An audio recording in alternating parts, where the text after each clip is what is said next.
حدیث نمبر 82۔ حضرت عبداللہ بن عمر رضی اللہ عنہما نے فرمایا، میں نے رسول اللہ صلی اللہ علیہ وسلم کو یہ فرماتے ہوئے سنا کہ میں سو رہا تھا، اسی حالت میں مجھے دودھ کا ایک پیالہ دیا گیا، میں نے خوب اچھی طرح پی لیا، حتیٰ کہ میں نے دیکھا کہ تازگی میرے ناخنوں سے نکل رہی ہے، پھر میں نے اپنا بچا ہوا دودھ عمر بن الخطاب کو دے دیا۔ صحابہ رضی اللہ عنہم نے پوچھا، آپ نے اس کی کیا تعبیر لی؟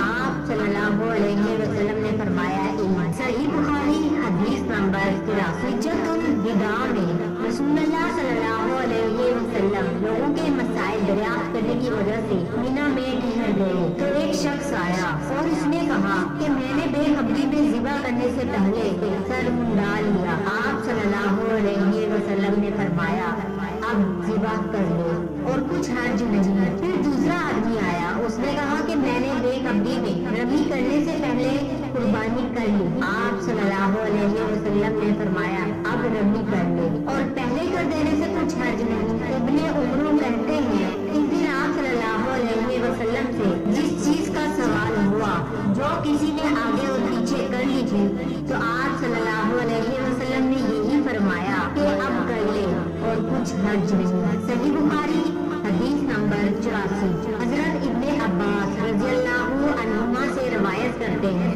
کہ نبی کریم صلی اللہ علیہ وسلم سے آپ کے آخری حج میں کسی نے پوچھا کہ میں نے رمی کرنے یعنی کنکر پھینکنے سے پہلے ذبح کر لیا۔ آپ صلی اللہ علیہ وسلم نے ہاتھ سے اشارہ کیا اور فرمایا، کچھ حرج نہیں۔ کسی نے کہا، میں نے ذبح کرنے سے پہلے حلق کرا لیا۔ آپ صلی اللہ علیہ وسلم نے سر سے اشارہ فرما دیا کہ کچھ حرج نہیں۔ حدیث کے متعلق مزید معلومات جاننے کے لیے چینل کو لائک، شیئر، سبسکرائب اور